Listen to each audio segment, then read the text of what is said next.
Si usted nos está viendo y escuchando, su cliente también. Publicite su servicio o producto en radionext.com. Contáctenos al 786-472-1823. Si usted nos está viendo y escuchando, su cliente también. Radionext.com. Edgar Quijano, exiliado político petrolero. La voz de la libertad. Cuando hablamos de buenos músicos y productores musicales, los hispanos nos destacamos en todos los estilos. Les presentamos a un talento en vivo, con todas las credenciales de un artista internacional. Javier Mendoza, uno de los mejores tecladistas de Hispanoamérica. Contáctelo al 786-326-9235. 786-326-9235. Hágame caso, tener a un profesional de su lado se nota y vale la pena.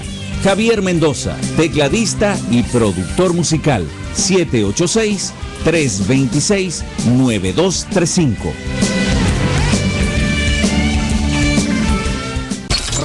Radionext.com.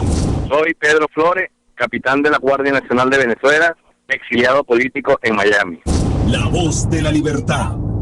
En medios de impresión alternativos, Todo USA es el líder. Tinta, tóner, maquinaria y herramientas para la industria del remanufacturado, regenerado y rellenado de cartuchos de impresoras de todas las marcas y modelos. En Todo USA nos esmeramos para que usted reciba la mejor calidad al precio más conveniente. Contáctenos en Miami al 305-468-9668 y visite nuestra página web www.todo-usa.com. Todo USA, el especialista en medios de impresión alternativos. 305-468-9668. Radionext.com. Soy Gustavo Díaz, coronel del Ejército de Venezuela, exiliado político venezolano. La voz de la libertad.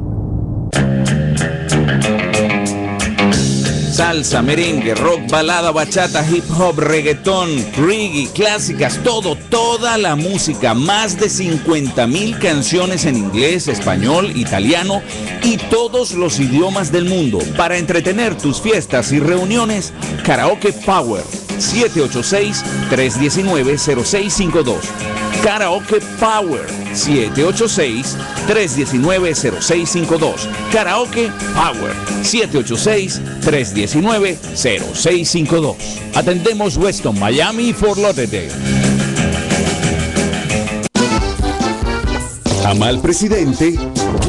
Buena radio. Radionext.com. La voz de la libertad. RapidVen. Cuando necesite poner su carga en manos responsables, RapidVen. Con buenas tarifas, RapidVen. Solidarios, RapidVen. Cuente con RapidVen. Carga aérea y marítima entre los Estados Unidos y Venezuela. Mudanzas, encomiendas, casilleros, empacado, agente de compra, esa es nuestra especialidad. Contáctenos en Caracas al 0212-210-5017 y en Miami al 786-379-4938. RapidVen, carga, responsabilidad con eficiencia. Hola, soy Orlando Urdaneta y te felicito porque si me estás escuchando quiere decir que estás en sintonía de Radionext como yo.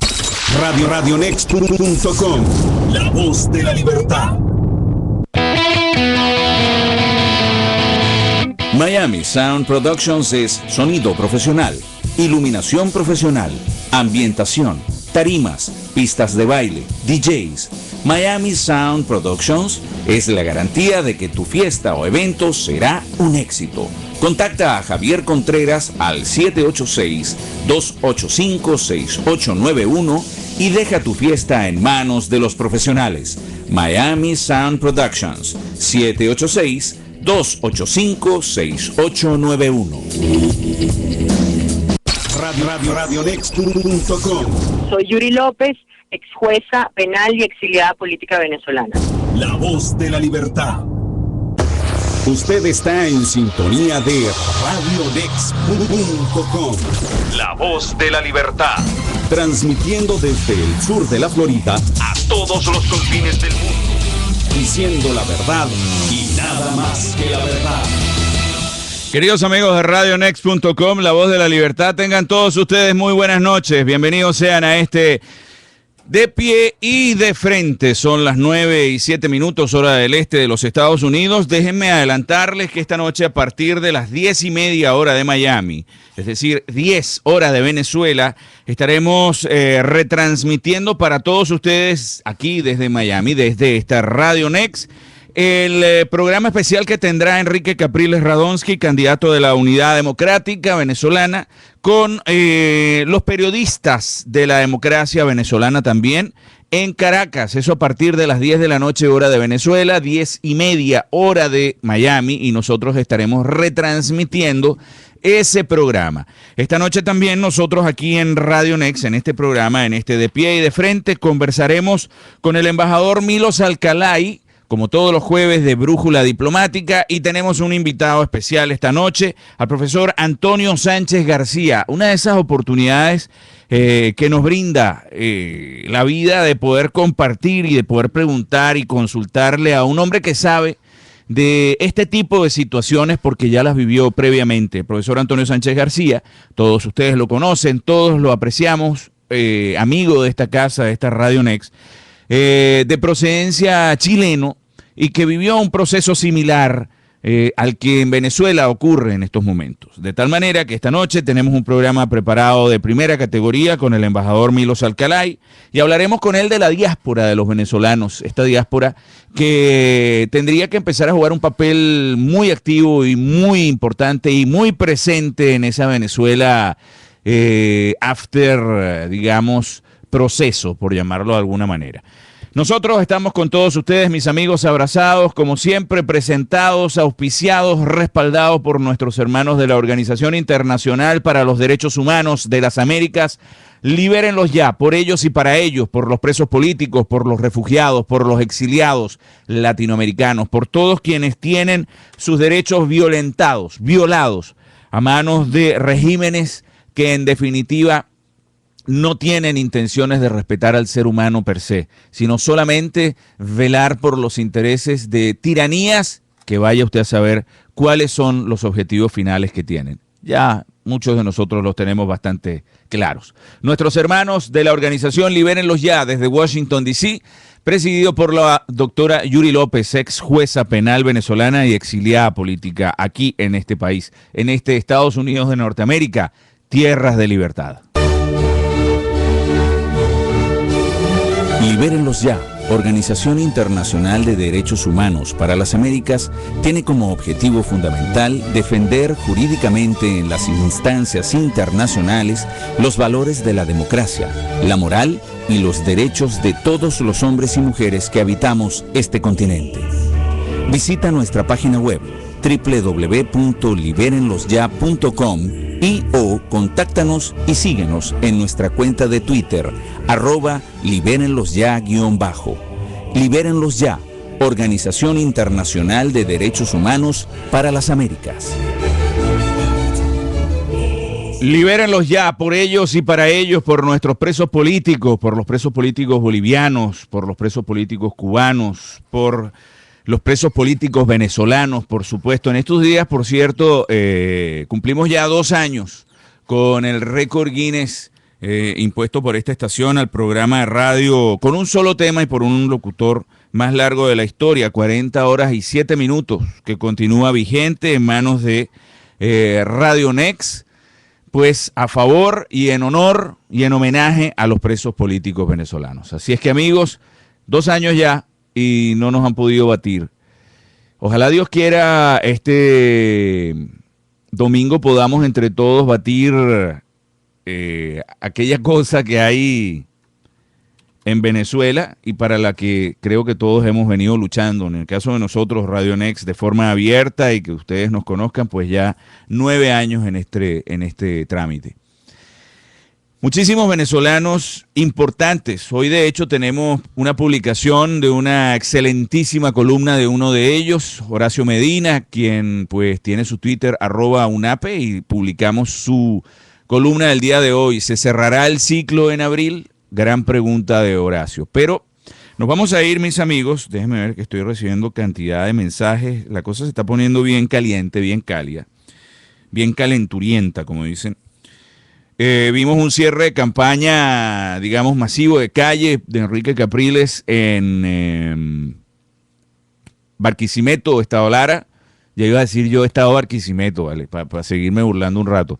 En Barquisimeto, Estado Lara, algo así como, eso es la Avenida Venezuela, que entendí, según la información. Yo he estado ahí, pero nunca me percaté de contar cuántos canales tenía esa avenida. Pero creo que son 6 canales de ida y 6 de vuelta, más las islas que son bien anchas, ¿no? Y estaba, según dijo el gobernador, desde la 13 hasta la 30 calles. Es decir, son 17 calles, pero son de 6 canales de ida y 6 canales de vuelta. O sea, eso equivale a 34 calles. Y entre la isla y toda la cuestión, eso equivale a 40 cuadras. 40 cuadras de personas, mis amigos.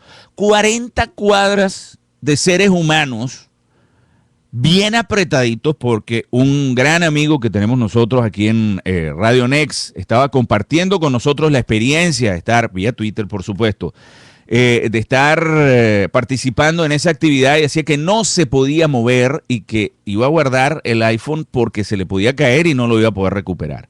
Estaba que no se podía mover y él no estaba adelante, no estaba en primera fila ni nada que se parezca. Así es que, pues, creo que hemos podido ver una cantidad de diferencias, una cantidad de antagonismos, no solamente en el mensaje que Enrique Capriles ha traído en esta nueva oportunidad, en la que personalmente siento está mucho más robusto, y el mensaje que ha traído Hugo Chávez en esta oportunidad. Sí, no me equivoqué. No, Paul, es Nicolás Maduro. No, es Hugo Chávez, porque ahí yo he escuchado en todo el trayecto de esta campaña del señor que está encargado de la presidencia, mencionar a Hugo Chávez, lo que hizo y lo que va a hacer y lo que pensó y lo que dijo, pero un plan así por parte de este elemento que es el que se presenta como candidato no hay. Yo no he escuchado absolutamente ninguna propuesta de nación, ninguna propuesta de cambio. Eso quiere decir que todo va a seguir igual, y en definitiva eso no le sirve al pueblo, no le sirve a la sociedad civil, no le sirve al Estado, no le sirve al país, no le sirve a la República, no le sirve a usted, no le sirve a mí, no le sirve a los de oposición, no le sirve a los chavistas, no le sirve al país, no le sirve a la región, no nos sirve a ninguno. Así es que no nos caigamos a coba, no nos caigamos a cotorra. Aquí lo que tiene que venir es un cambio para mejor, y en este momento ese cambio para mejor tiene nombre, tiene apellido, se llama Enrique Capriles. En definitiva es algo que nos acerca a la democracia, a la libertad, a las oportunidades, y pueden ponerle el nombre que quieran. Sin embargo, la idea está clara y está muy expresada, y creo que la gente la entendió en la calle. Mis amigos, dicho esto, debo decirles que este programa pues llega a todos ustedes gracias a que hay un equipo de personas trabajando aquí en Radio Next, hasta para poner música a rodar. Tiene que haber un grupo de gente aquí atrás pensando qué música poner, ubicando esa música, tratando de entretenerlos, tratando de ubicar quienes también se atrevan a hablar por estos micrófonos. Porque, aunque ustedes no lo crean, estamos en Miami, en Estados Unidos, en tierras de libertad. Sin embargo, todavía nos encontramos con aquellas cosas como que, no vale, yo tengo mi mamá allá, yo tengo mi hermano allá, no vale, tú sabes que yo tengo un negocio y no puedo, oye, perdona, todavía estamos con ese baile. Sin embargo, hay quienes se atreven y quienes lo hacen, y pues quienes hemos intentado mantener esta llama prendida durante todos estos años, y que en lo personal me sentiría extremadamente feliz de poder apagar este domingo en la noche. ¿Por qué? Porque eso significa que vamos a poder regresar a nuestra nación, regresar a nuestro país, regresar a reencontrarnos con nuestra gente, y pues de alguna manera a lo mejor poder ser parte del desarrollo, de la recreación de nuestro país, de la reconstrucción, ¿por qué no? Y no se trata de que los de aquí somos mejores o los de allá son peores o los de aquí somos peores y los de allá son mejores o primero ocupemos los puestos de los que están aquí y después los que se vengan, los repatriados. No se trata de eso. Se trata de que todos somos necesarios, todos somos importantes. Fuera hay gente extremadísimamente importante, interesante, con contenido grandísimo que estoy absolutamente seguro pues tiene cabida en una Venezuela que necesita rehacerse, reconstituirse. Anhelo yo, en lo personal, no saben cuánto han sido nuevamente poder caminar por la avenida Urdaneta, ir a visitar a mis amigos en el llano, ir a ver a mi gente, qué sé yo, en Valencia, en Maracay, reencontrarme con todas mis amistades en Caracas, mis amigos en Antímano, mis amigos grandes, de mis mejores amigos, están en Antímano. Fíjense que yo llegaba, paraba mi carro ahí en la principal, me bajaba y subía por las escalinatas hacia arriba, hacia la casa de unos amigos que vivían arriba, en Antímano arriba. Nunca me pasó nada. Siempre fui recibido con un cariño y un amor fenomenal, espectacular, que solamente yo sé se puede encontrar en el corazón de los venezolanos más humildes. Por eso siempre hablo de ellos con tanto respeto, pero por sobre todo con tanto cariño. A ustedes, los venezolanos que nacieron en Venezuela, que se comportan así como que, bueno, soy venezolano porque me tocó ser venezolano. Déjame decirles que tienen un país maravilloso y que tienen una gente extremadamente bella y que cuando los venezolanos, que por cierto son la mayoría, salen buenos, son demasiado buenos, extremadamente buenos. Que haya otro grupito que le hace el equilibrio, bueno, anyway, ni modo, ¿qué les puedo decir? Pero el venezolano bueno es demasiado, extremadamente bueno. Y ese venezolano se encuentra ahí, en las zonas más humildes de nuestro país, en los pueblos, en lugares que usted no lo creería. Y de eso es de lo que yo, Paul Efeir, con nombre y apellido, les digo, me siento tremendamente orgulloso, porque llegué de un país como Chile, con una necesidad enorme de cosas, y que las encontré, fíjense ustedes, en esa Venezuela amable, amorosa, tremenda, y de la que yo estoy completamente agradecido, pero también tremendamente orgulloso. Esa es la que tenemos que reconstruir. Esa es la que yo les digo que donde quepamos, en lo personal nosotros, este equipo, pues estamos a la orden para ayudar a volver a esculpirla, a volver a maquillarla, a ponerla bonita, esa Venezuela amorosa, ponerla linda. Amigos, nos vamos a Caracas inmediatamente. Debo decirles, en la producción general de la estación, Donatella Ungreda, en el máster de la página web y el control de los servidores, nuestros compañeros, los ingenieros Piero Adraña y Marcos P., y en la producción de este espacio, mi queridísima María Sorocaima Cellini. Estamos comunicándonos en este momento con el embajador Milos Alcalay y ya pues en algunos momentitos, denme un segundito nada más, seguramente ya lo vamos a tener con nosotros al embajador Alcalay. Está repicando todavía el teléfono y no sé qué fue lo que marqué entonces. Denme un chancecito, mis queridos amigos, que voy a volver a intentar comunicarme con el embajador Milos Alcalay por el otro teléfono, porque a lo mejor marqué yo algo extraño aquí, para variar. Ok, vamos a intentarlo nuevamente. Aquí marcamos. Ok, 011 58. No voy a leer el resto.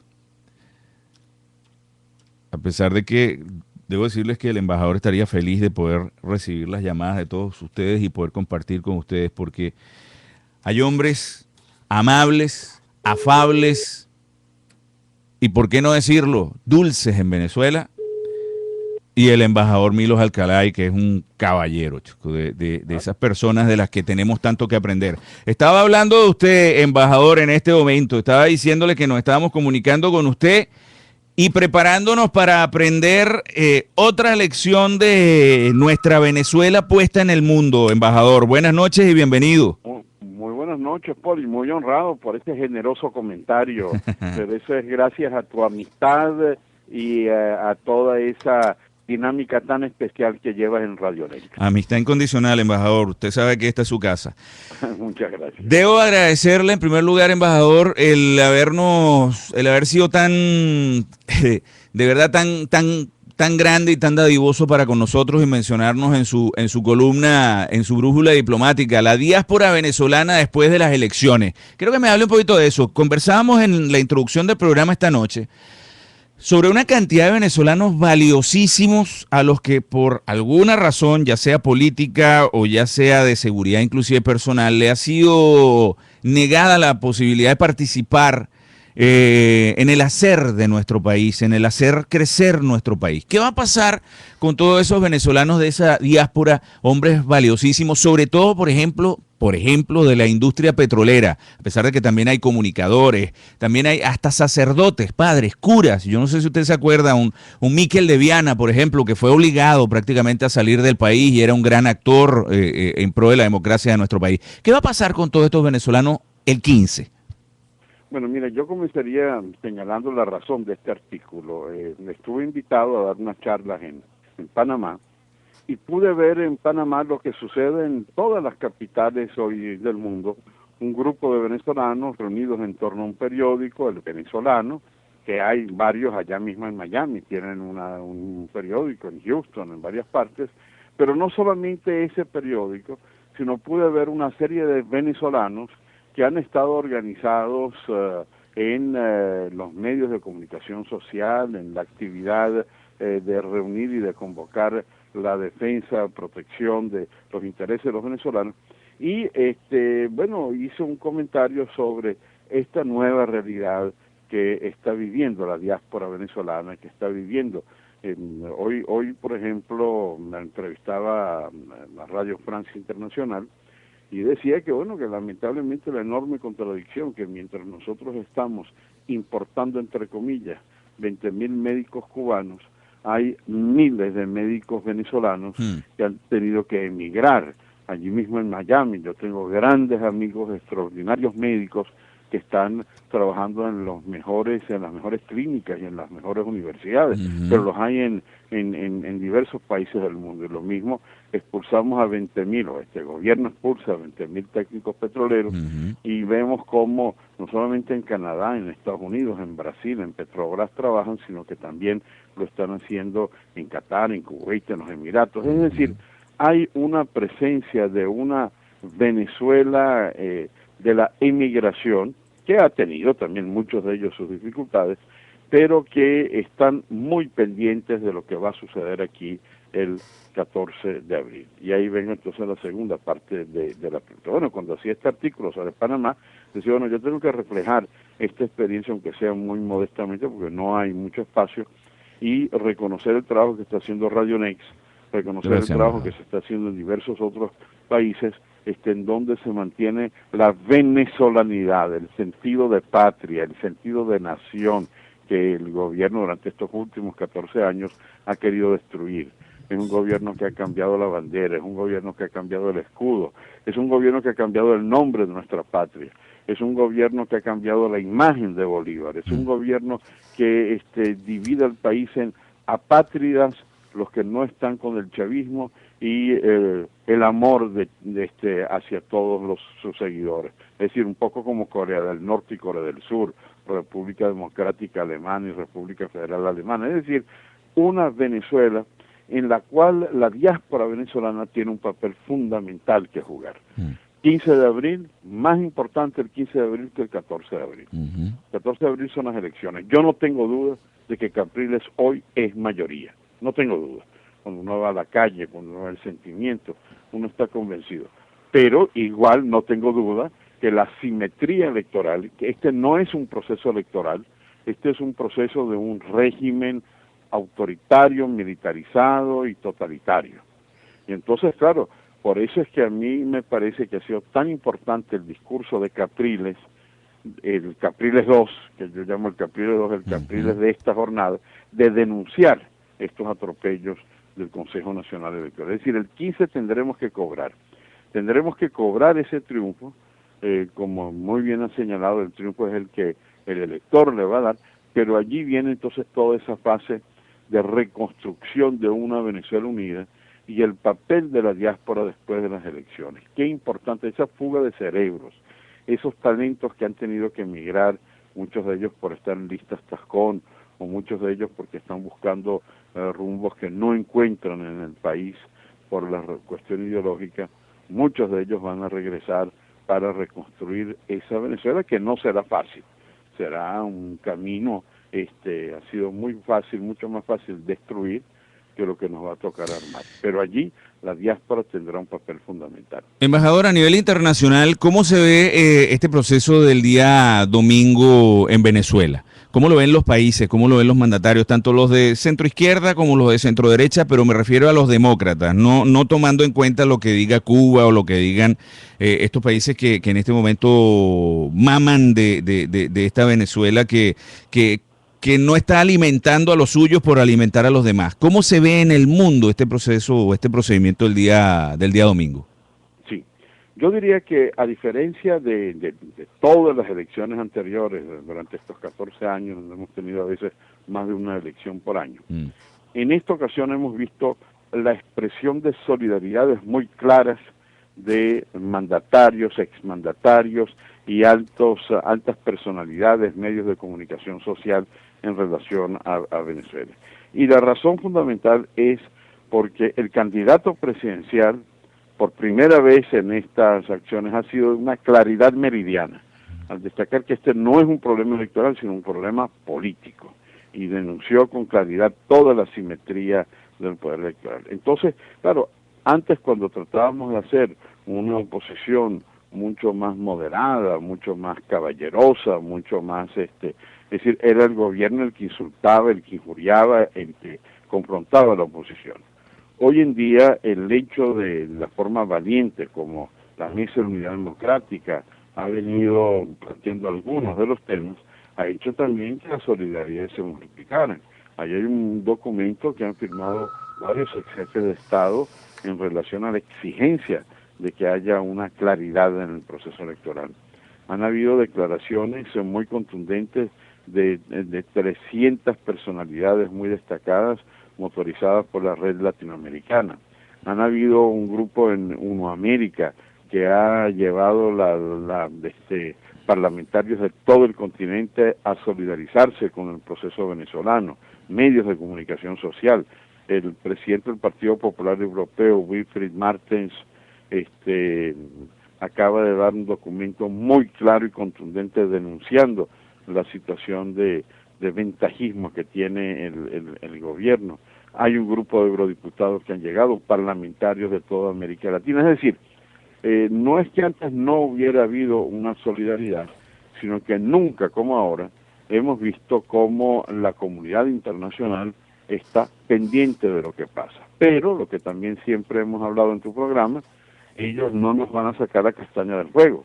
Ese es el proceso que nosotros tenemos que hacer en la defensa de ese resultado, el 14 por supuesto yendo a votar, pero el 15 cobrando el triunfo inmenso que se va a dar con la búsqueda de una Venezuela que deje atrás todo lo que ha sido una pesadilla durante tantos años. Embajador, hemos visto que el candidato Enrique Capriles Radonsky ha dicho lo que tiene pensado hacer, ha lanzado muchísimas ideas, ha dado una orientación que yo me imagino debe ser bastante cercana al intento de gobierno que él va a hacer. Digo intento porque obviamente va a tener una oposición terrible, no seria, por eso precisamente es que va a ser terrible, porque si fuera seria a lo mejor sería hasta constructiva, desde su punto de vista incluso, pero hasta constructiva sería si fuese seria.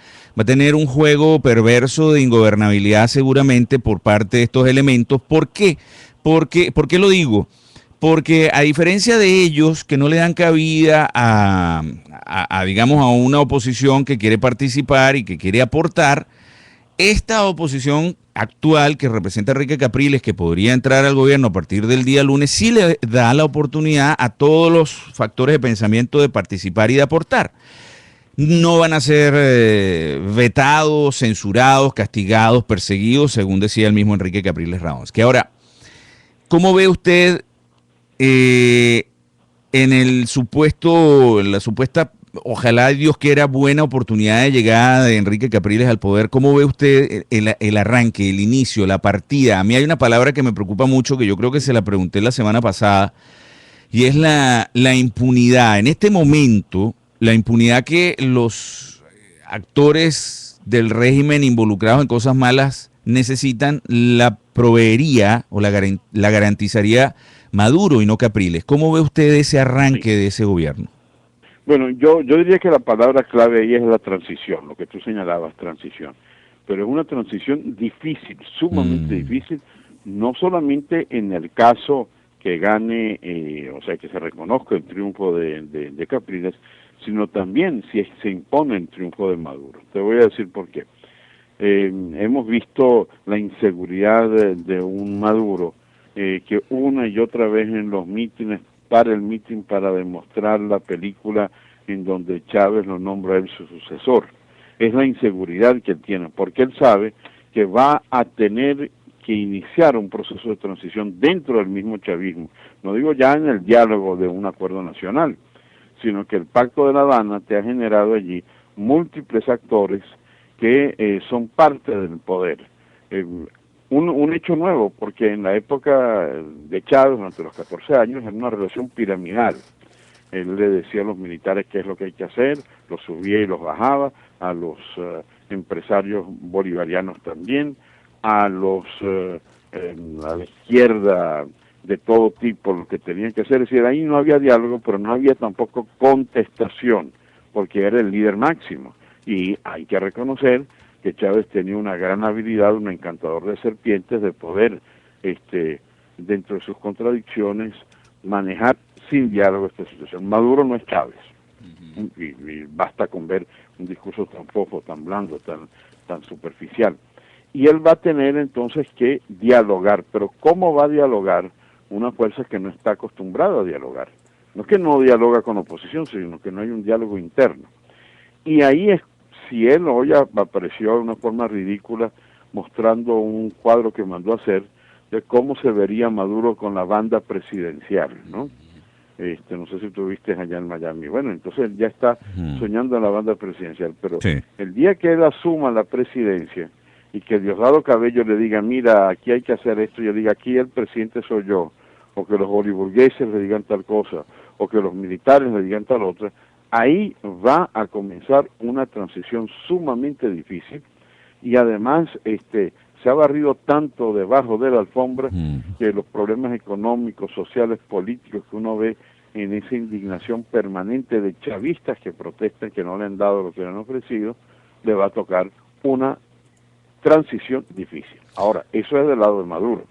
Del lado de Capriles también la transición será, por otras razones, también sumamente difícil. En el caso de Capriles, él lo ha dicho, y yo creo que esa es la vía, él propone un gran acuerdo nacional. Ojo, no es solamente un acuerdo de la Mesa de la Unidad Democrática, tiene que ser un círculo mucho mayor, incorporar allí a todos los actores de la sociedad civil, pero al mismo tiempo buscar dentro de algunas de las personas que han apoyado a Chávez su incorporación en un gran acuerdo nacional.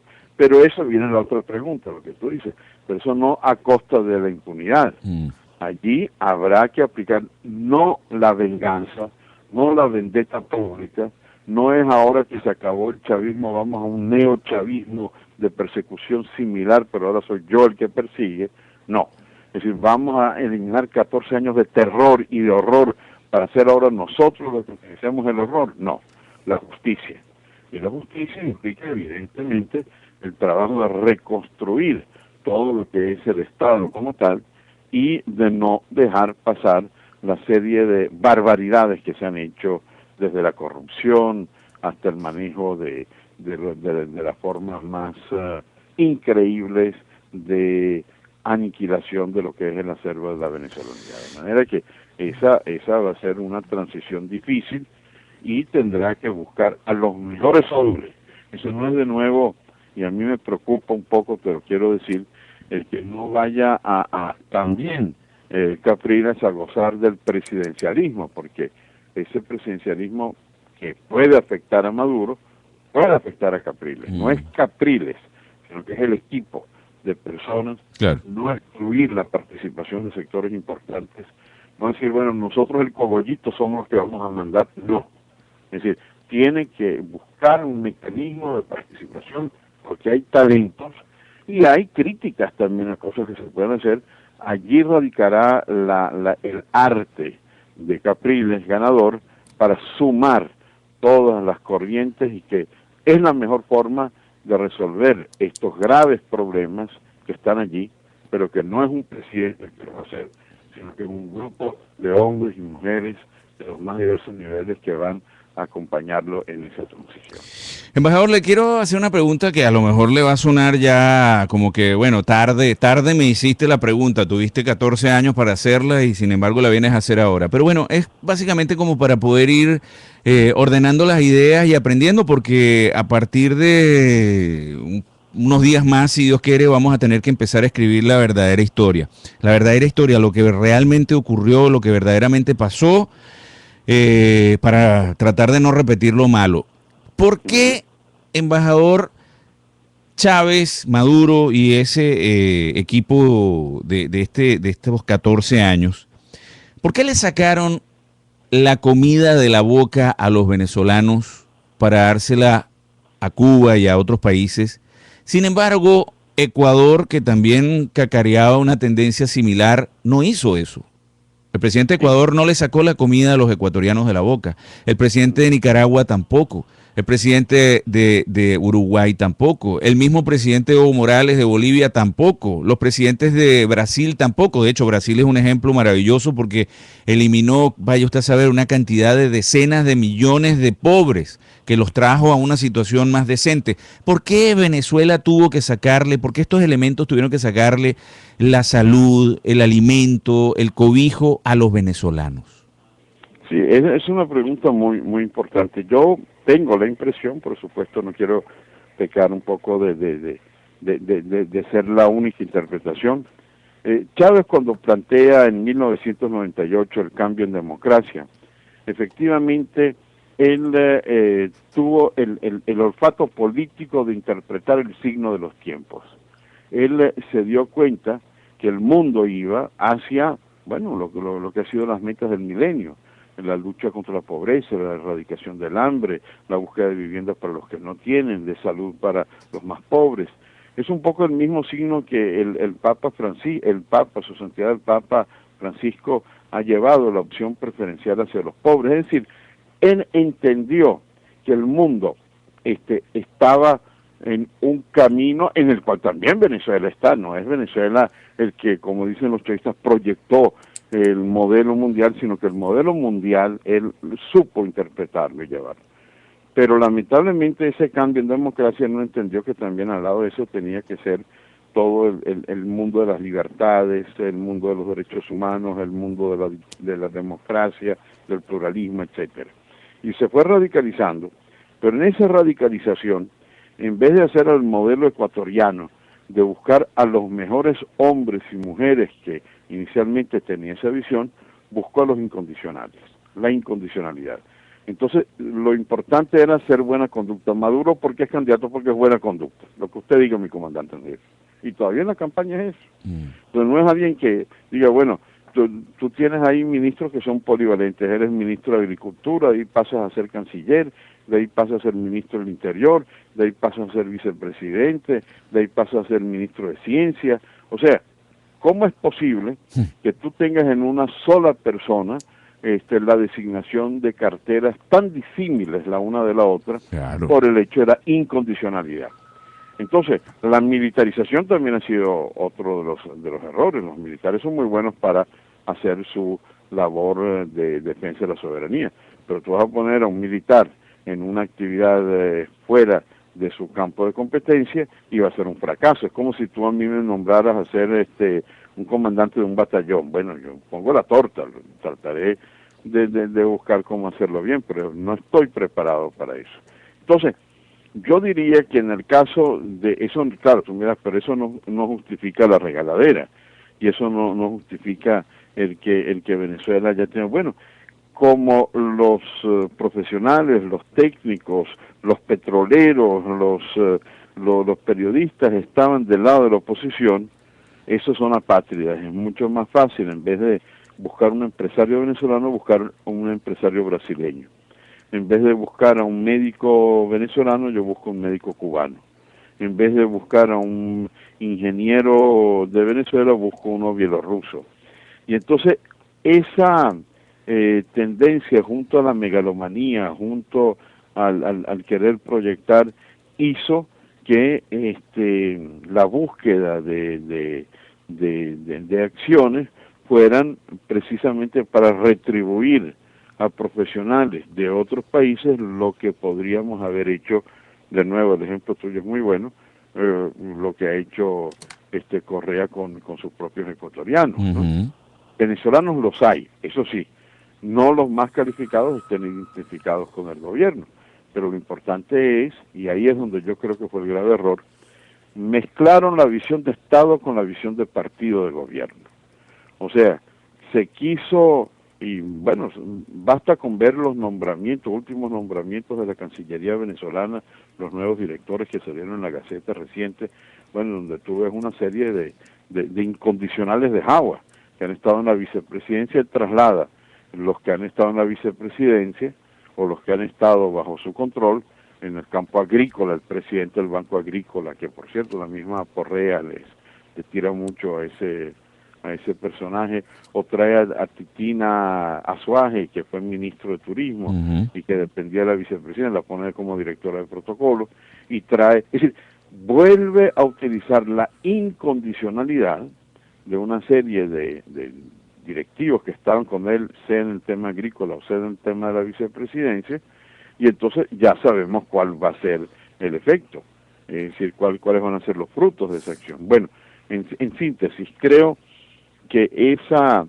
especie de regaladera, de piñata petrolera, de comida para fuera, luz para, como dice ese refrán, luz para la calle y oscuridad para la casa. Bueno, se debe también a que no quiso contar con los profesionales venezolanos y fue más fácil contar con la asesoría de cubanos y brasileños, que cada uno de ellos tiene sus propios intereses, como es lógico, ¿no? Cada país defiende sus intereses, con excepción del nuestro. Embajador, todos estos países de esta especie de cortina extraña, identificado con el extremo comunismo, o países que están con tremenda tirantez con, por ejemplo, con Occidente y o con los Estados Unidos, países como los grandes amigos de Chávez, no se han manifestado de forma contundente como grandes amigos de Maduro, salvo, nuevamente volvemos a caer, Cuba. ¿Qué se están imaginando? ¿Qué están pensando? ¿Qué están viendo? ¿Usted qué cree que están sintiendo con respecto al 15? ¿Ellos están sintiendo la posibilidad de un cambio cierto? Pues mire, sin lugar a dudas, yo creo que esto es algo, uno de los escenarios que no solamente los amigos del proceso, sino los observadores ven esa alternativa.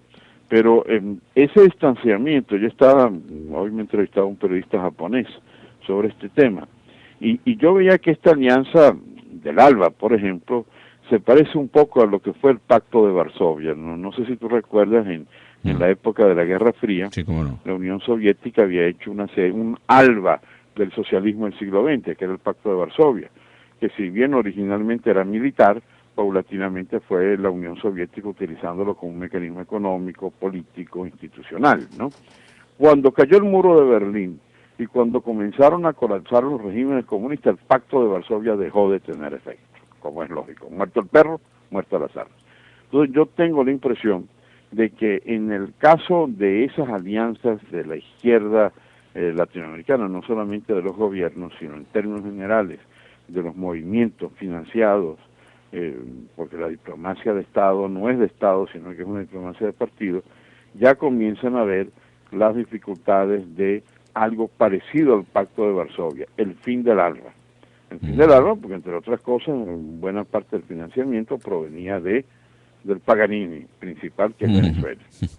De manera que El tema es, en primer lugar, la descomposición de todo un tinglado, y ahí se ve, en situaciones, en un artículo reciente que tú me comentabas, de cómo esa visión de acabar con el sistema interamericano de derechos humanos, la diplomacia bolivariana tuvo un portazo en la cara porque los países no votaron por la propuesta venezolana. Eso es un primer revés de que es abandonado por sus aliados. Eso no significa que lo abandonen ideológicamente. Hace pocos días tuvimos una reunión del Foro de San Pablo, pero ahí también hay una contradicción muy grande. El Foro de San Pablo nace cuando todos estos partidos eran de oposición. Lula no estaba en el gobierno y crea el Foro de San Pablo. Evo Morales no estaba en el gobierno. Ortega no estaba en el gobierno. En la situación del Ecuador, el señor presidente Correa ni siquiera soñaba en ser presidente. Lugo, Zelaya, es decir, todo ese grupo estaba en oposición. Y suman a eso el Frente de Farabundo Martí de Liberación Nacional, el Frente Sandinista, la FARC.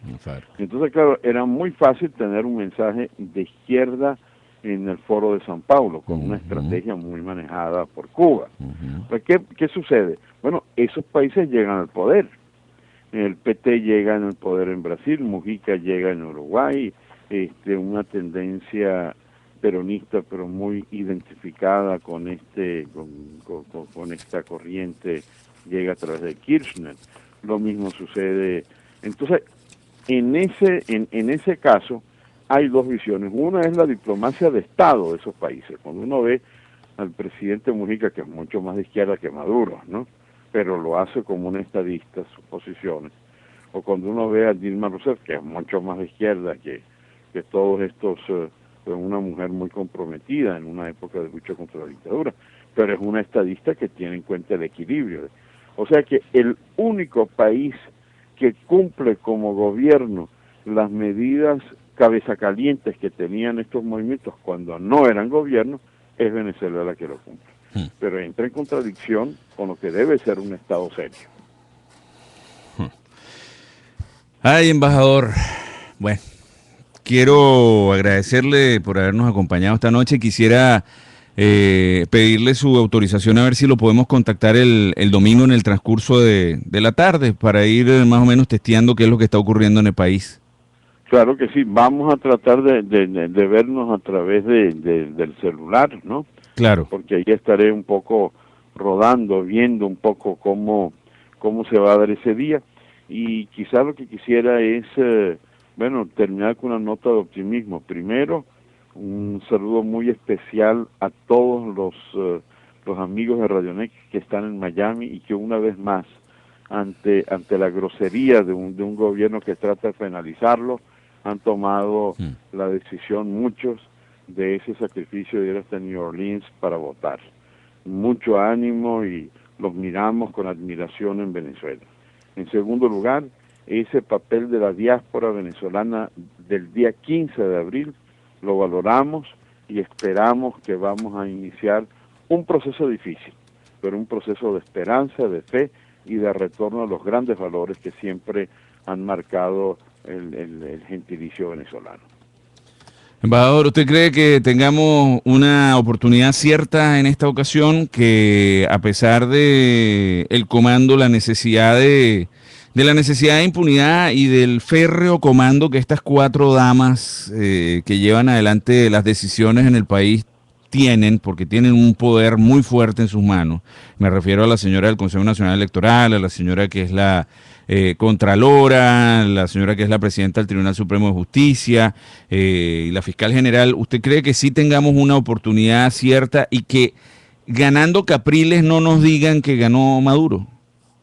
Bueno, mira, yo lo que creo es que va a ser sumamente difícil, pero si no hay una actitud fuerte, es decir, si no hay una posición de defenderlo, ¿qué es lo que vamos a ver? El día 15 vamos a tener una declaración de UNASUR, dirigida por Ali Rodríguez Araque, diciendo que esta elección fue utilizada por el fraude de la oposición. Hoy no decía Maduro, está diciendo el ventajismo de la oposición. Imagínate el tamaño de sí mismo, ¿no?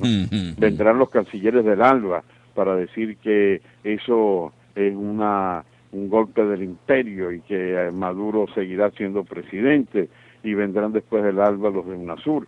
Bueno, eso significa que hay que ponerse a amarrarse los pantalones y decir, no señor, aquí ganamos nosotros, o sea que no va a ser fácil. Como dice el célebre refrán en inglés, there is not a free lunch, no hay nada que sea un almuerzo gratis, ¿no? Eso de que se le va a pasar la banda presidencial, un reconocimiento democrático, eso no va a ocurrir. Y eso es creer en los pajaritos de Maduro, en los pajaritos preñados de Maduro.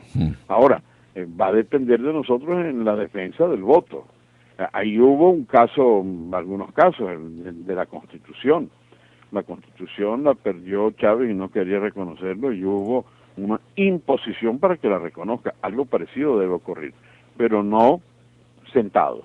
Yo creo que va a ser difícil. Ese va a ser el primer reto, el exigir que se respete los resultados electorales contra una corriente que ya está establecida, la misma corriente del ALBA que quiso imponer contra viento y marea a Zelaya, que quiso imponer contra viento y marea a Lugo, que quiso imponer a Correa en esta huelga policial, que quisieron hacerlo como un golpe. Ahora mismo se está festejando el 11 y el 13 de abril, y resulta que en la misma cárcel de Ramo Verde están Simonovich y el general Baduel, el héroe del 13 de abril y al que se le imputan lo del 11 de abril.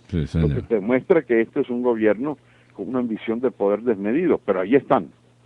Entonces, en síntesis, yo lo que creo es que sí lo veo con optimismo, pero me gusta mucho la actitud de Capriles en esta campaña relámpago, la tiene clara y lo ha denunciado claramente, y la opinión pública mundial tiene claro el esquema también. Eso es muy importante, la presión de la opinión pública es muy importante, que se sepa que en Venezuela estamos pasando por una situación en la que necesitamos de todas las ayudas posibles, y no nos tiene que dar vergüenza. En estos momentos necesitamos las ayudas, todas las ayudas posibles, porque el nivel de depredación de estos elementos ha sido realmente preocupante, es realmente grave.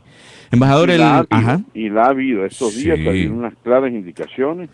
Ahí será muy importante también que los militares demócratas y que respetan la Constitución también estén muy claros en el papel que deben asumir en la defensa de la Constitución y de los compromisos éticos del país.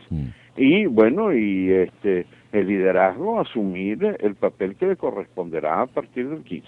Y ahora a las 10:30 hay que ver a Enrique Capriles en Globovisión, en el encuentro con los periodistas. Nosotros lo vamos a estar transmitiendo también, así es que pues vamos a ir, como quien dice, sacando las conclusiones finales, y nos encontramos el domingo, embajador. Yo lo voy a estar llamando a su celular, si Dios quiere. Con todo gusto, Paul, y una vez más, muchas gracias.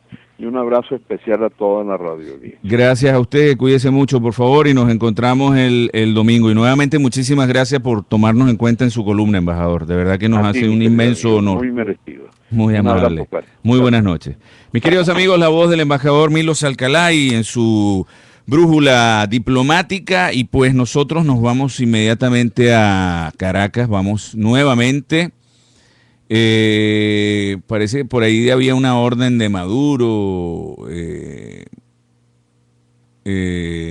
algo así que estoy leyendo, dice Nicolás Maduro ya nos dio la orden, si ese mitómano, y no voy a leer lo demás, de Capriles intenta algo, tendrán un nuevo 13 de abril, ahora el 14. Bueno, vamos a ver qué dice el pueblo es el que va a decidir. Nosotros tenemos que darle músculo a este muchacho, a Enrique Capriles Radonsky.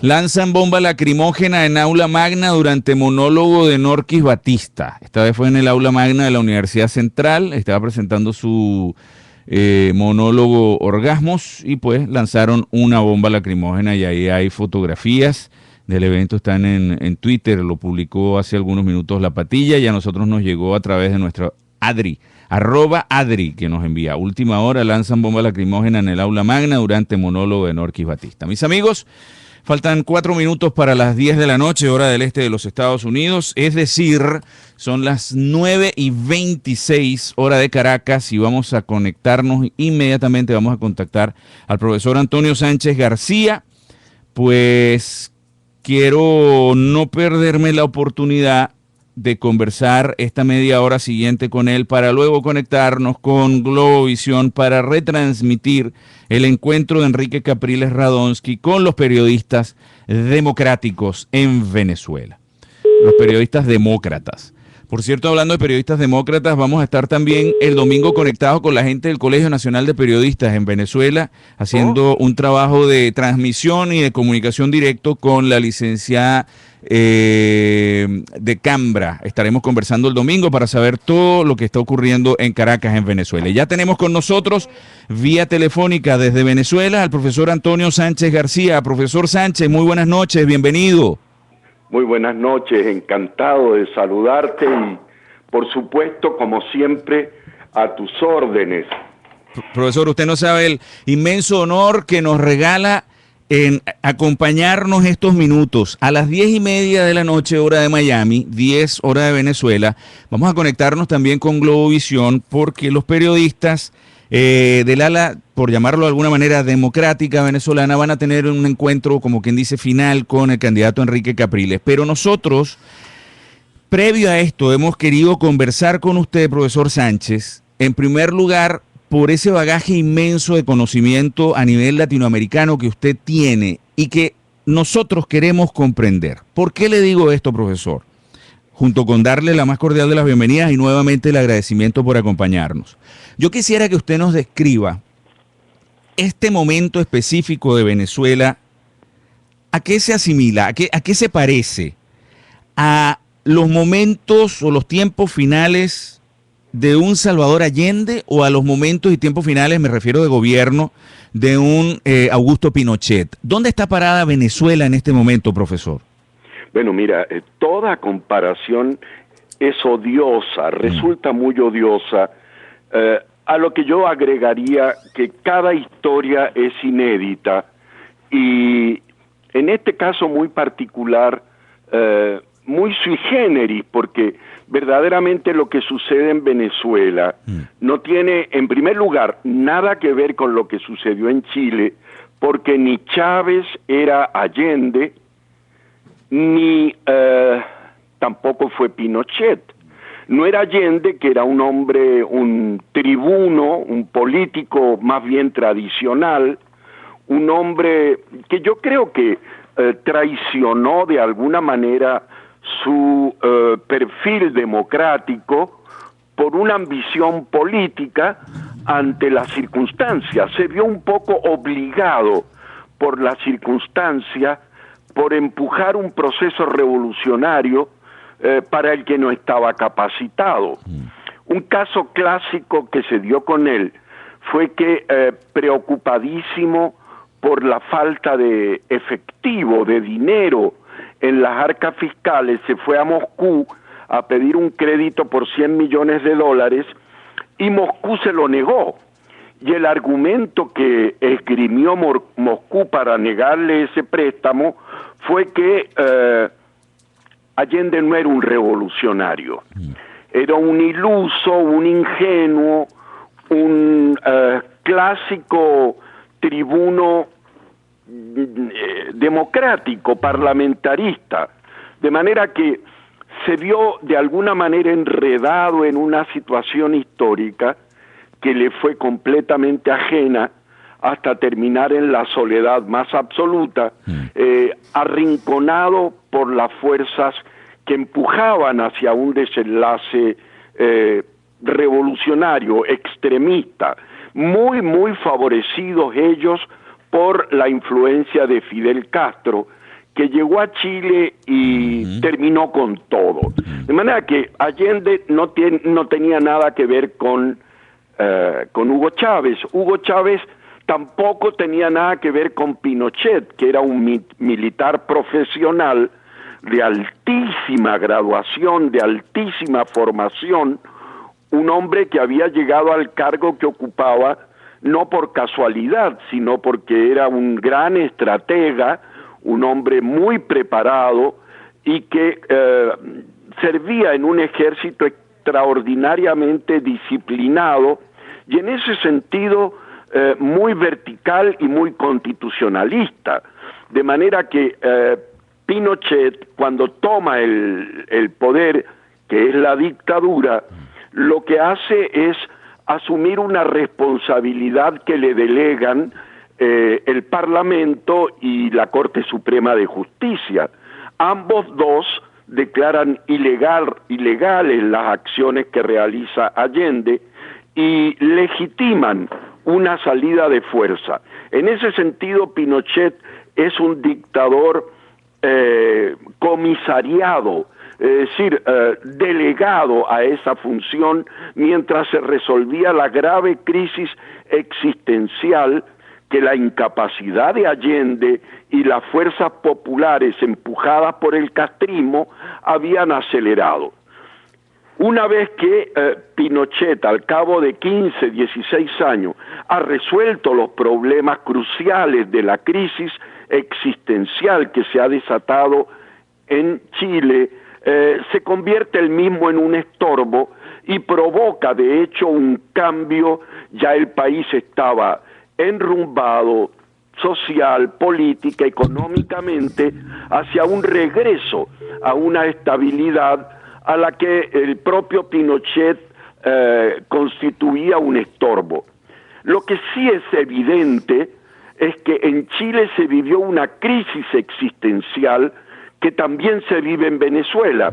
Los protagonistas son otros, las tendencias son otras, pero en la base, en ambos procesos, se vivió una crisis de excepción. ¿Qué es una crisis de excepción? Una crisis de excepción es cuando una sociedad pierde su anclaje institucional, pierde su anclaje en las tradiciones, el establecimiento, las leyes, su constitución, y queda a la deriva para que cualquier aventurero se lo coja. Esa situación se planteó en Chile, fue resuelta mediante un brutal golpe de Estado, mediante lo que yo llamaría una dictadura comisarial. En Venezuela, esa crisis profunda que tiene que ver con determinaciones globales, yo pienso que así como Chile estaba requiriendo una modernización de sus estructuras, y esa modernización dio paso a una crisis, y esa crisis provocó la emergencia de Allende, del allendismo y de un intento revolucionario, en donde Allende era el mensajero equivocado y el verdadero protagonista terminó siendo Pinochet. En el caso de Venezuela, la crisis es una crisis eminentemente política por una élite que abandona y traiciona los fundamentos estructurales de un pacto enormemente provechoso como fue el pacto de Punto Fijo. Un pacto que permitió efectivamente resolver el tránsito de una tiranía o una dictadura, en ese caso más dicta blanda en comparación con la de Pinochet, a una democracia ejemplar como la que se funda el 23 de enero de 1958. Y esa crisis de la élite política y el abandono de obligaciones, yo diría, morales y políticas, se tradujo en lo que Miranda describió maravillosamente bien y nadie ha logrado caracterizar mejor, que es el bochinche.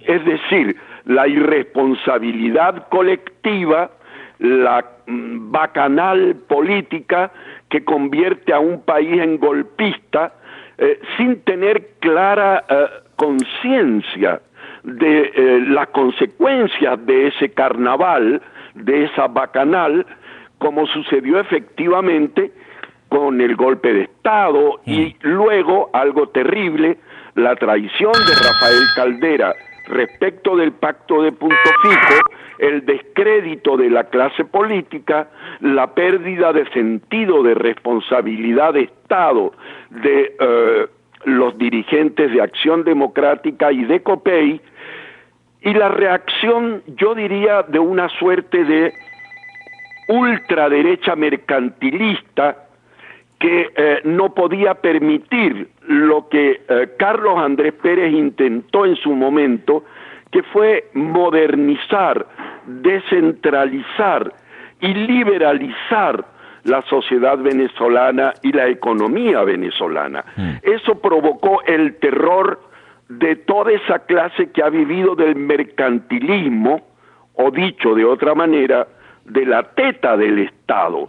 Y por eso Caldera se pone al frente del golpismo, no por dar pie a Chávez y el chavismo, sino por frenar el proceso de descentralización, de modernización de la economía y sobre todo de creación en el espacio de Venezuela de una realidad que nunca había existido, que era el liberalismo económico y el liberalismo social y político que Carlos Andrés intentó, pero no consciente del todo de la necesidad de respaldo que requería ese proyecto. De manera que inició con muy buen pie, gana las elecciones, pero las gana prometiendo populismo para salir sacándose de la manga un proyecto que era absolutamente antipopulista, anticlientelar y antiestatólatra.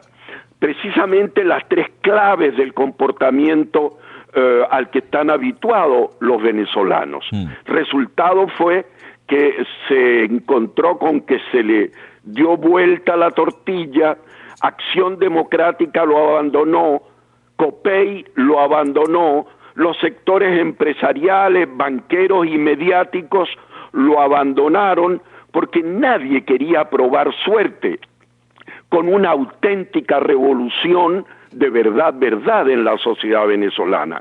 Y eso produjo, bien condimentado por el escándalo mediático, el golpe de Estado, y el golpe de Estado que no tuvo ningún respaldo popular y que no correspondía a ninguna necesidad histórica, creó circunstancias absolutamente novedosas de la mano de un gran político como fue Hugo Chávez, un gran político que despilfarró su gigantesco talento mediático y comunicacional, entregándose de pie y mano a la tiranía cubana.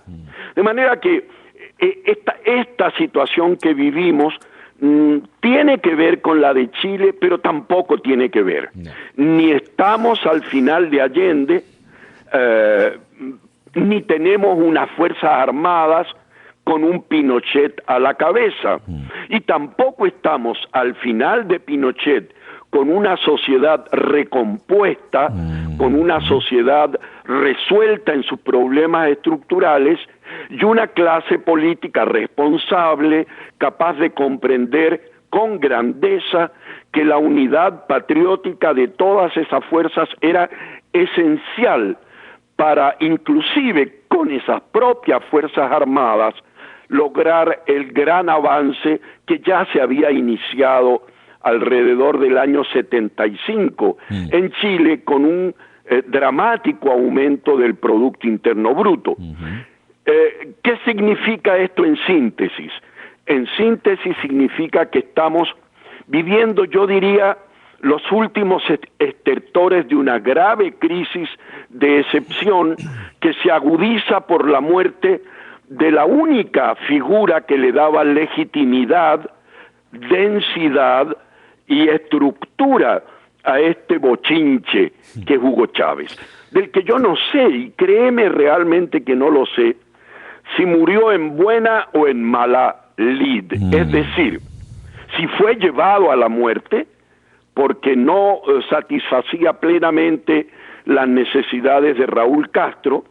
La relación de Chávez era fundamentalmente con Fidel Castro, al que adoraba y a quien le sacrificó vida y país, de hecho.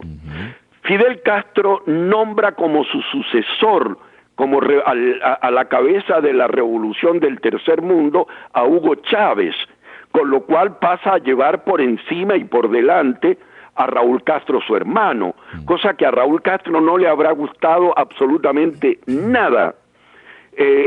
En esa situación es que Chávez se enferma y después yo no sé, no está escrito, y creo que algún día habrá que escribirlo, por qué tosudamente insistió en entregarse al matadero, a la carnicería de los cirujanos cubanos, y no asumió su propia vida con sentido de responsabilidad. Yo acabo de escribir un artículo que se llama El caudillo, se llama El canalla sentimental. Mi teoría es que Chávez nunca tuvo plena y absoluta conciencia del poder que tenía y de lo que podía hacer con ese poder. Porque si la hubiera tenido, inclusive hubiera sido un tirano ilustrado. Se hubiera preocupado, en lugar de tirar el dinero por la ventana y comprar una manga de estafadores, como todos, como la Vieja, como el Tuerto, y toda esta pandilla de chulos latinoamericanos de pseudo izquierda, en lugar de hacer eso hubiera hecho carreteras, hubiera hecho hospitales, hubiera hecho escuelas, universidades, hubiera fortalecido y disciplinado a las Fuerzas Armadas, hubiera convertido a Venezuela en un gran país, tuvo todo el dinero, tuvo todo el respaldo, pero no lo hizo, y yo creo que no lo hizo porque era un pandillero que no se tomaba verdaderamente en serio. Hay algo payasesco en la trágica figura de Hugo Chávez que uno no termina por entender. Yo en realidad estoy intentando comprender esa figura en esta circunstancia.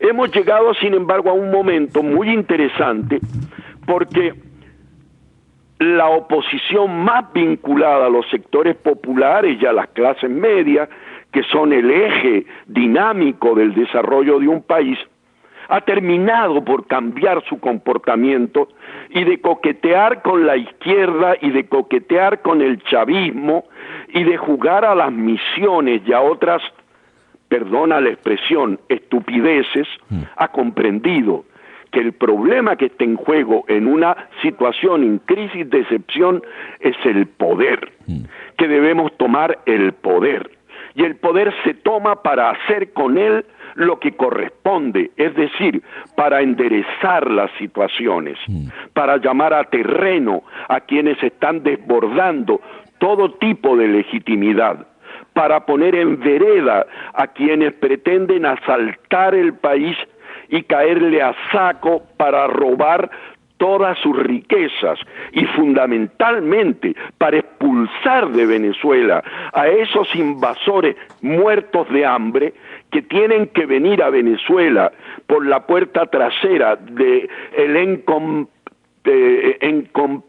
se dice? Encompicharse con Hugo Chávez, sí, y con toda esa izquierda absolutamente irredenta para robarnos nuestra riqueza y mantener la ficción de la revolución cubana, que es una ficción porque nunca Cuba vivió de sí misma. Sí. Cuba es una revolución absolutamente teatral, aunque muy sangrienta, totalmente, que ha vivido de los rusos, que ha vivido del turismo con España y que ahora vive de Venezuela. Jamás vivió de sí misma. Sí. Eso no fue el caso de China, ya vemos cómo está China. Ese no fue el caso de la Unión Soviética, que llegó a desarrollar inclusive un poderío atómico y científico. Ese no ha sido el caso de ninguna revolución, salvo de esta miserable revolución cubana. Sí. Que no tiene nada que mostrar, salvo una apetencia y una voracidad por vivir de los demás, que solo es explicable desde una tradición de chulería de 5 siglos, que ni siquiera tiene nada que ver con esta situación actual, aunque Cuba en el siglo XVIII y XIX vivió un extraordinario desarrollo, generó la industria posiblemente más potente del siglo XIX, que era la industria del azúcar, mecanizó todas sus estructuras y logró, con el talento cubano, el enorme ingreso de la exportación de azúcar, crear posiblemente una de las sociedades más desarrolladas antes de la llegada de estos invasores de sí mismo, como los Castro y las guerrillas. Sí. Cuba en el año 56, y con eso creo que debería terminar, Cuba en el año 56-57 tiene exactamente la misma población y el mismo nivel de desarrollo que tiene Chile en ese momento, pero tiene mucho más desarrollo en la industria de la comunicación, tiene un excelente sistema de salud, tiene un sistema de seguridad social posiblemente el más evolucionado en América Latina, y está en cuanto a su desarrollo cultural, pues al nivel de los países más alfabetizados. Ahora, 50 años después, entre Chile y Cuba la diferencia es tan brutal que prácticamente Cuba está al nivel de Haití. Entonces, en este momento la oposición venezolana ha dado un giro de 180 grados, ha comprendido que la tarea no consiste en engatusar a los chavistas con misiones, sino en desalojar del poder al chavismo, que sin Chávez no vale absolutamente nada, porque todos hemos visto la incapacidad intelectual, moral, lingüística incluso, de ese pobre infeliz agente del G2 llamado Nicolás Maduro. Esta oposición ha comprendido que debe confrontar que la responsabilidad que tiene es histórica, que no se trata de desalojar a un mal gobierno, sino sacar a los invasores cubanos y terminar con el asalto al poder de corte castrocomunista y fascistoide para volver a ser la sociedad que fuimos, pero sobre todo la que debemos ser, una sociedad modernizada, una sociedad incorporada a las tendencias de la globalización, una sociedad en donde el individuo no esté pendiente de la teta del petróleo, sino de su propia capacidad de emprendimiento. Es un proyecto muy ambicioso que desgraciadamente el candidato Capriles todavía no termina de cuajar y de expresar, pero por lo menos a mí personalmente me satisface mucho que no insista en parecerse a Chávez, que se haya distanciado de esa imagen y que trate de resaltar la necesidad de salir de esta ignominia.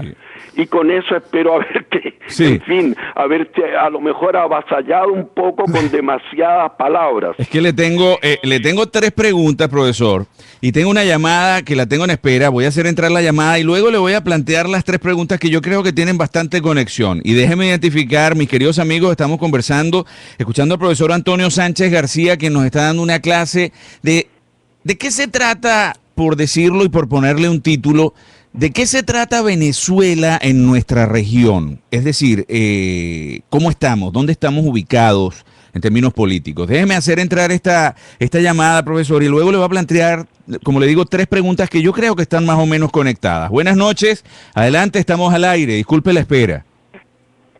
Buenas noches, mi nombre es Evandrina. Saludos a ti, Paul, y a tu invitado. Gracias, mi corazón, muy amable. Sabes que yo antes de que Chávez muriera, bueno, o antes de cuando creíamos que todavía estaba vivo, pero igual nunca sabremos cuándo se murió realmente, cuando empezaron a hablar todos los presidentes estos chulos, como dice el señor, yo me acuerdo que yo coloqué un tuit yo coloqué que Venezuela lo que le estaban haciendo era un ataque, que era víctima de un complot.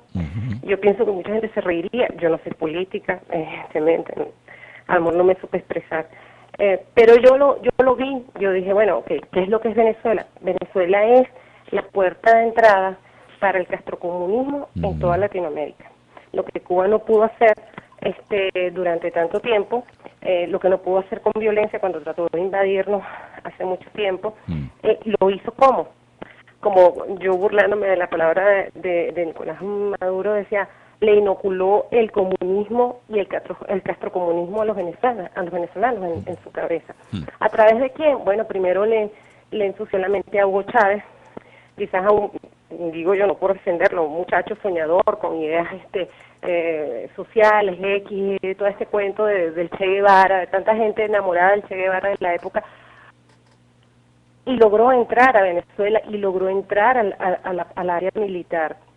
Ahí le ensució la cabeza a esa gente y bueno, y a través de ahí fue que empezó. Claro, nosotros no lo podemos saber, ahorita lo sabemos después que Hugo Chávez ha muerto y después de que tantas cosas se están viendo, de que realmente eso fue lo que pasó.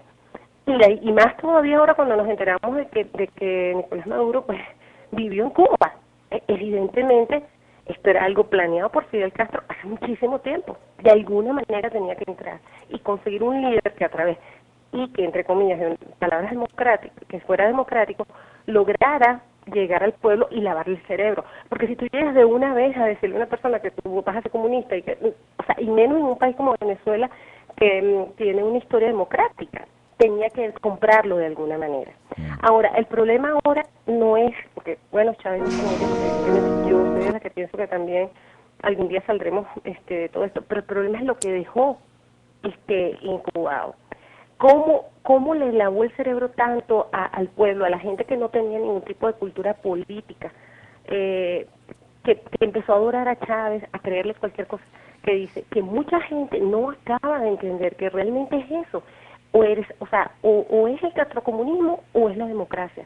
No lo entienden, tanto es así como te digo que Nicolás puso el himno nacional y eso es algo que salió en cadena.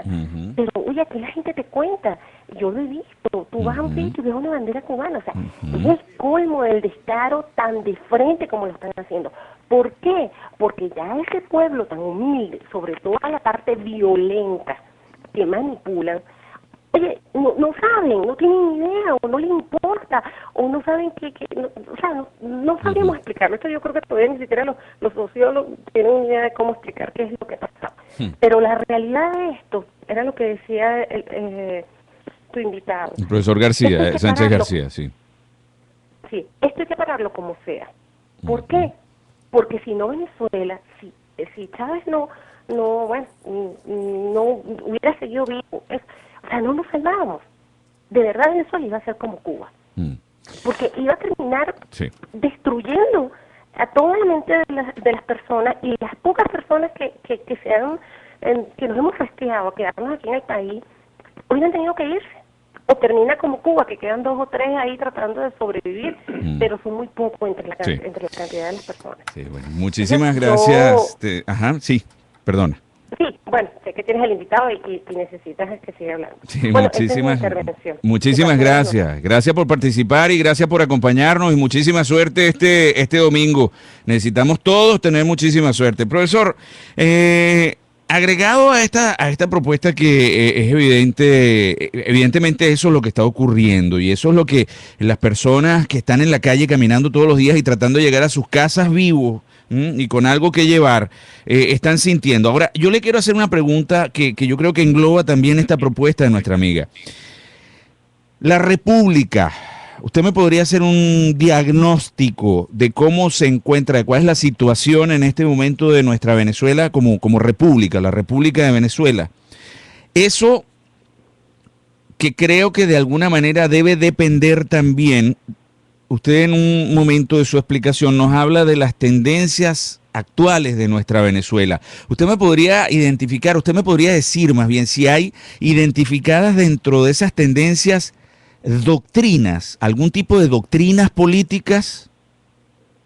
Adelante, profesor, disculpe. Bueno, mira, en primer lugar, sobre la relación de Venezuela con Cuba, yo escribí un libro con Héctor Pérez Marcano, que se llama La invasión de Cuba a Venezuela, que narra prácticamente todo el desarrollo político de esa relación, no solo el desarrollo político, sino también militar, desde la ruptura de Acción Democrática, la formación del MIR y la irrupción de la Revolución Cubana en la sociedad venezolana. Y al respecto, quiero previamente recordar una observación muy importante de Hugh Thomas, un gran historiador inglés, él es el hispanista inglés más importante,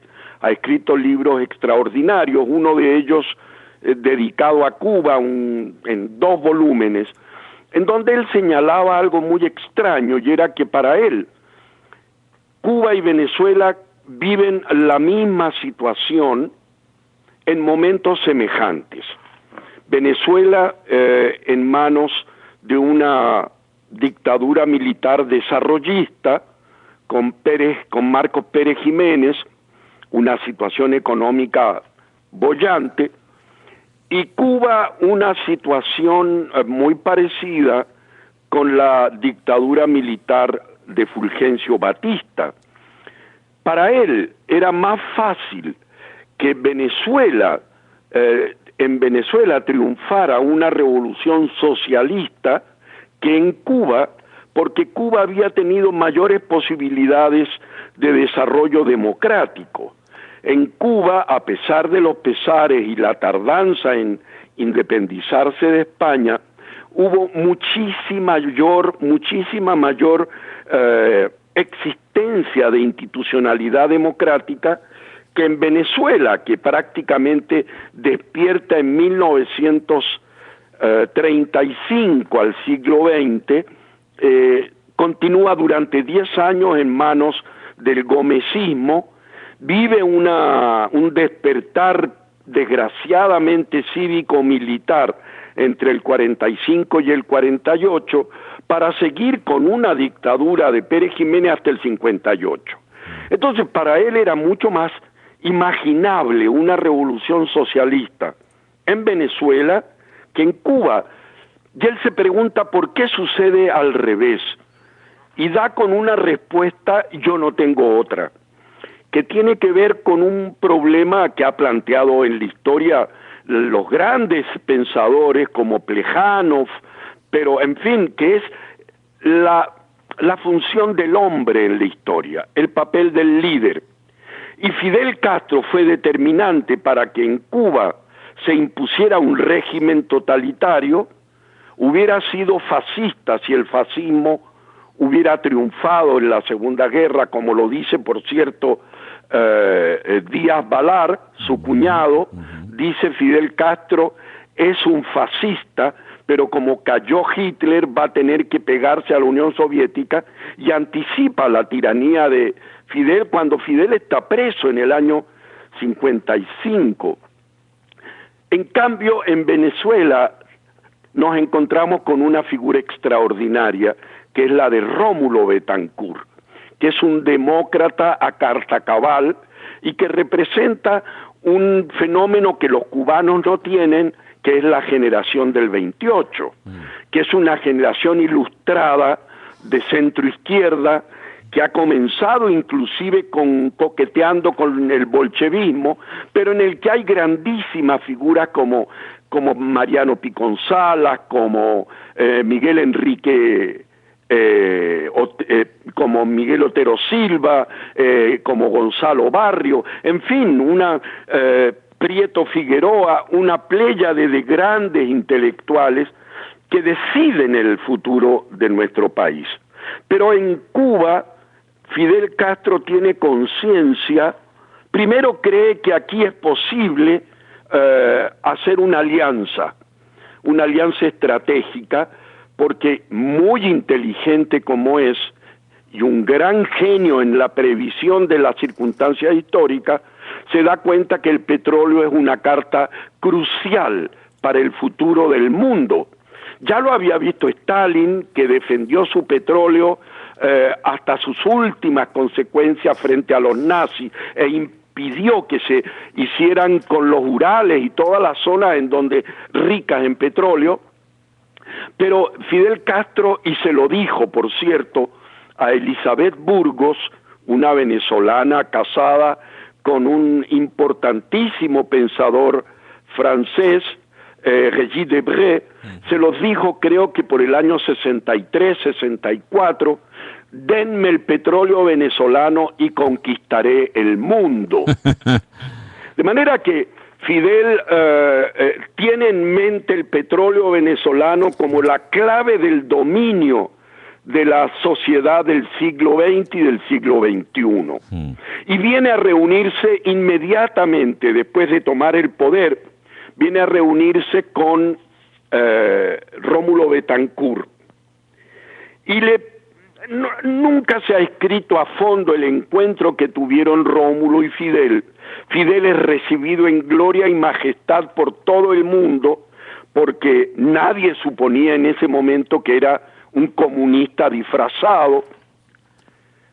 Los estudiantes, la Larrazábal, todo el mundo queda prendado de este seductor, pero quien no queda nada de conmovido es Rómulo Betancourt, que ante la proposición de Castro de aliarse y de prestarle X millones de dólares y darle X cantidades de barriles de petróleo, le dice, mire comandante, usted puede tener el petróleo venezolano que quiera, pero me lo paga.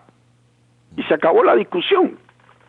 Lo vio de arriba abajo, se dio cuenta que era un tirano en potencia y que en el fondo tenía un proyecto marxista para América Latina.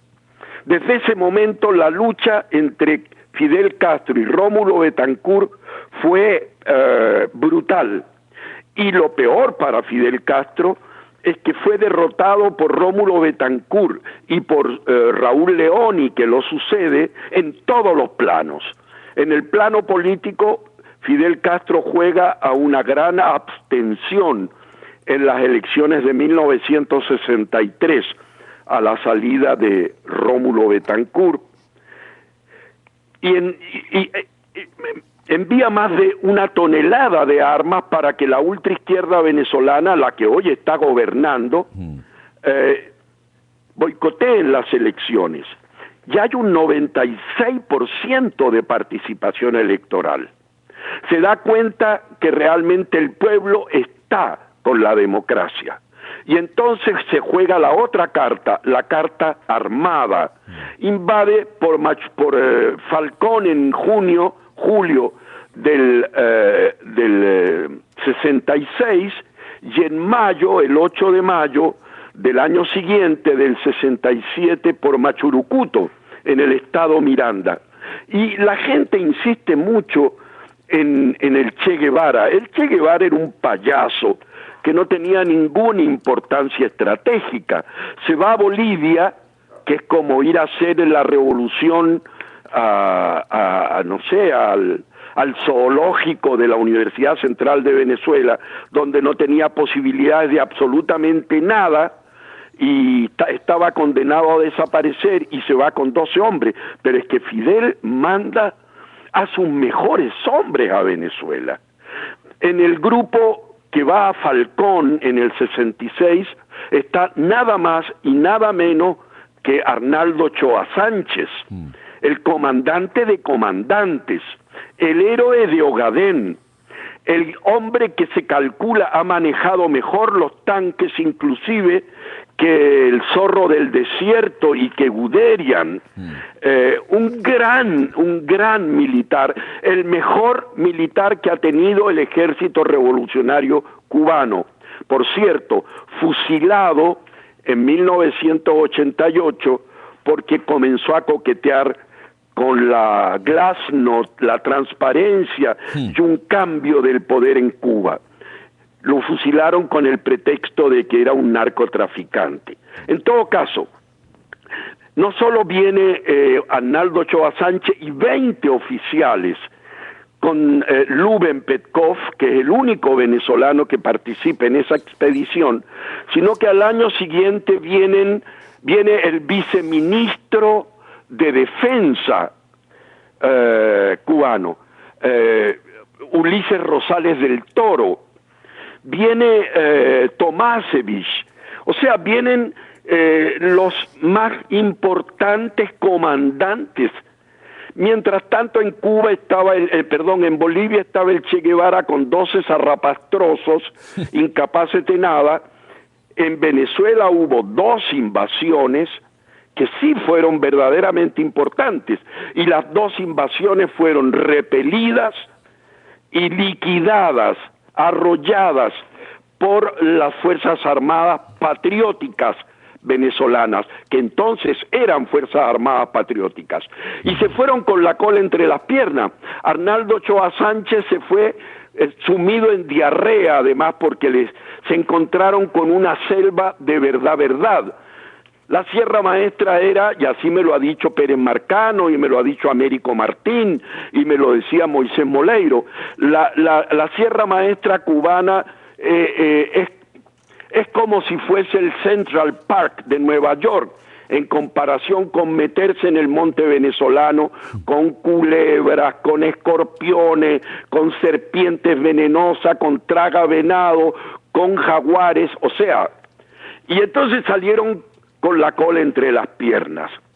Sin embargo, dejaron en el interior de las Fuerzas Armadas un germen de conspiración, de rebeldía, que fue retroalimentada permanentemente y que volvió a la superficie con este grupete de comandantes, con Chávez, con Arias Cárdenas y los otros comandantes golpistas, ante una situación de unas Fuerzas Armadas que se habían ido corrompiendo cada vez más, y ante la pérdida de estructura y densidad moral de sus componentes, y sobre todo del componente de la élite política.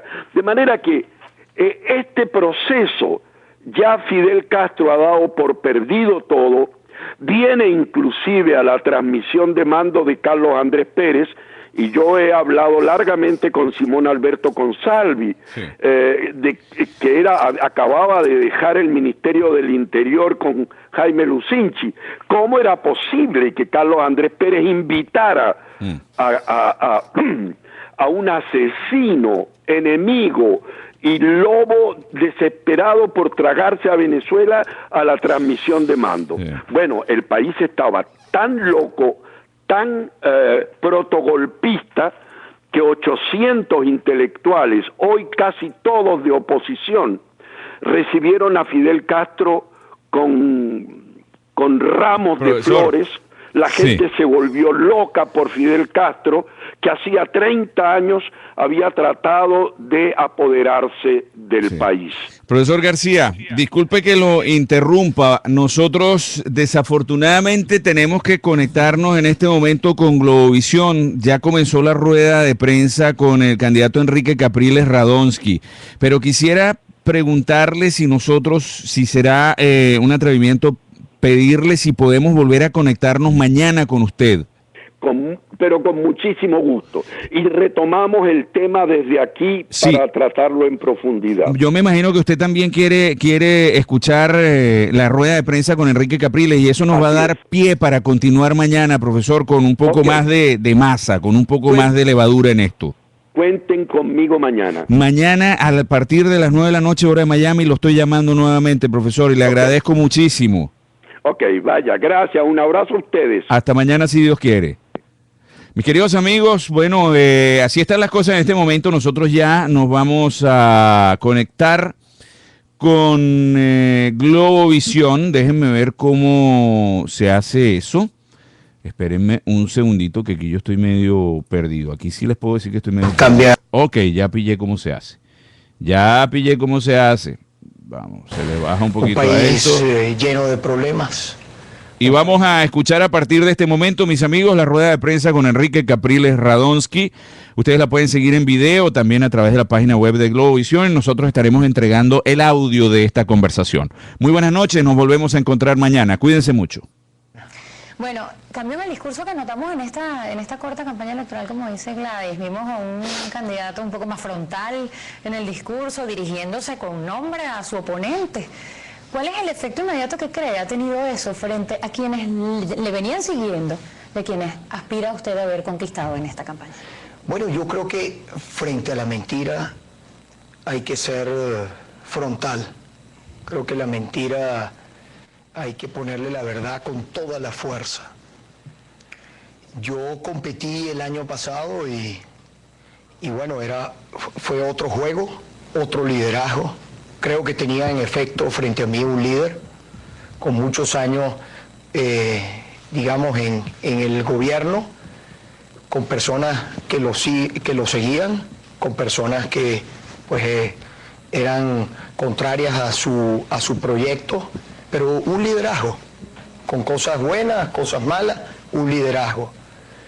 Desde que se ausentó el líder, el país quedó en manos de... El propio pueblo le ha puesto la mentira fresca.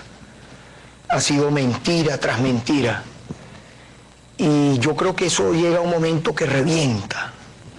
Como que uno tiene que ser, además, bajo la responsabilidad, uno es la voz de muchas personas que no tienen esta posibilidad de sentarse aquí y hablar con ustedes, o ir a un estado y hablar frente a miles de personas, que esté allí la televisión, la radio. Y yo lo que estoy es simplemente, Mariana, llevando un mensaje de lo que yo recojo en la calle. La frustración, la impotencia, la rabia de la mentira del paquetazo, de la mentira de la inseguridad, de la mentira de la comida, de la mentira del salario. Fueron capaces hasta de mentir con el tema de la enfermedad del presidente de la República, hasta eso fueron capaces. Entonces no es que es otro Caprile, quizás lo que he puesto es otro tono en cuanto a cómo presentar este tema de la verdad frente a la mentira. Entonces, yo creo que la verdad no ofende a nadie. Hacemos una breve pausa. ¿Cómo no? Hacemos una breve pausa y seguimos con ustedes. Son las 10:14 minutos.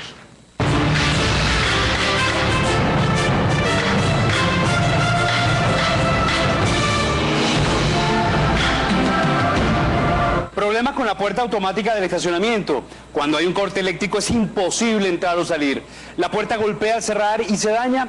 Keromuchi, líder proveedor en sistemas de seguridad, le ofrece la mejor solución para puertas corredizas de estacionamientos. El motor Bullock 424 de marca Beninca, fabricado en Italia, con programación para desaceleración, ideal para uso residencial, con respaldo de batería en caso de corte o falla eléctrica. Keromuchi suministra seguridad.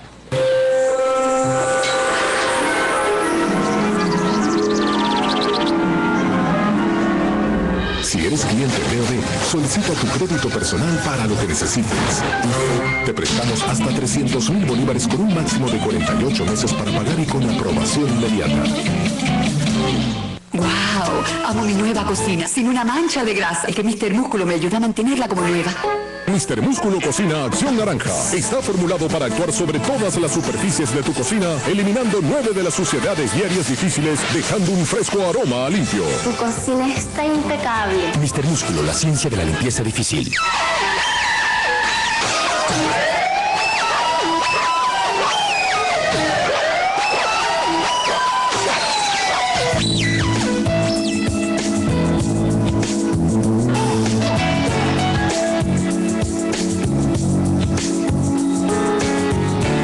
Tranquilidad de saber que los tuyos están protegidos. Total Armor es blindalo.com. Blindaje automotriz con materiales certificados. Total Armor, la mayor protección para tu familia. Globovisión transmite este mensaje de forma obligatoria y gratuita, solo para cumplir con el artículo 10 de la Ley Resorte y evitar sanciones. Esta empresa transmite este mensaje como parte de su obligación legal por la explotación comercial del espacio radioeléctrico del pueblo venezolano. Para garantizar un servicio eléctrico confiable y de calidad, Corpoelec invierte recursos en el mantenimiento preventivo y correctivo de las principales plantas térmicas e hidráulicas y líneas de transmisión y distribución en todo el territorio nacional. La empresa eléctrica socialista impulsa la eficiencia en el uso del recurso hídrico e incrementa la generación de energía para el beneficio del pueblo venezolano. Corpoelec consolida la eficiencia del sector eléctrico del país con inclusión y justicia social. Sistema Bolivariano de Comunicación e Información. Pickens eleva la experiencia de ver televisión. Sus cables de alta definición con calidad ISO 9001 optimizan todo lo que ves y lo que escuchas. Además, protegen la estabilidad de tus equipos con bases para televisores de diseño avanzado. Visita www.pickensexport.com o sigue @Pickens_VZLA. Pickens, tecnología de última generación.